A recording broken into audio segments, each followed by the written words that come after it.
Dombivli MIDC service रस्ता लागून असलेल्या मोठ्या नाल्यामध्ये गेल्या काही दिवसांपासून दुर्गंधीयुक्त फेसाळ आणि काळसर पाणी जमा झाल्याचं पाहायला मिळतंय।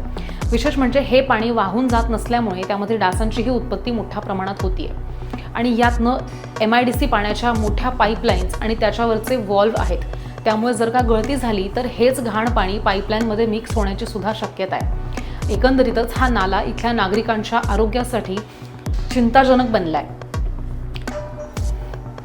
आणि ह्याकडे इथल्या नागरिकांनी MIDC आणि KDMC यांचं लक्ष वेधलंय। या नाल्याच्या संरक्षक भिंतीला MIDC कडनंच भोग पाडलं गेलंय आणि त्यातनं नाल्याचं पाणी बाहेर येतंय आणि कल्याणशील रस्त्याच्या कडेला आणि वंदे मातरम उद्यानजवळ असलेल्या नाल्यामध्ये जात असतं। त्यामुळेच ह्याचा त्रास वंदे मातरम उद्यानामध्ये येणाऱ्या लहान मुलांना, ज्येष्ठ नागरिकांना होतोय।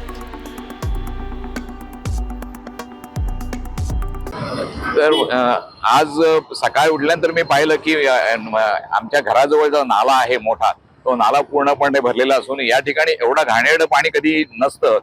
गटारीचं पाणी त्याच्यामध्ये आता सोडण्यात आलेलं आहे। ते कुठलं आहे, कलरचं पाणी वाटतंय, काळा रंग दिसतोय, त्याच्यावरती डास झालेले आहेत। त्याच्यानंतर तिथे पाण्याला वास येतो आहे आणि आम्हाला राहणं फार अवघड झालेलं आहे या ठिकाणी। आणि यानंतर याच्या बाजूचा जो नाला आहे, दोन्ही एकच नाले आहेत, ते पण त्याच्या बाजूच्या नाल्यातून पाण्याची पाईपलाईन सोडलेली आहे। याबाबत पाईपलाईन पाण्यातून जी सोडलेली आहे तिथे ते नाल्याला भोकं पाडलेले असल्या कारणामुळे त्या नाल्यातील घाण पाणी त्या पाईपलाईन मध्ये जातंय आणि हे पाईपलाईन पिण्याचं पाणी असल्या कारणामुळे ते पाणी आपल्या मिलापनगर वासियांना ते प्यायला मिळतं।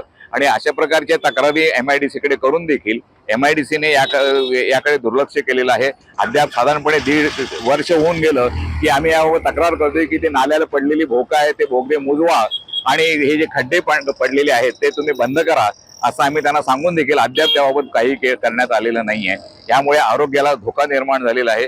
याबाबत MIDC ने उपाययोजना करावी असं या ठिकाणी आम्ही मागणी करत आहोत।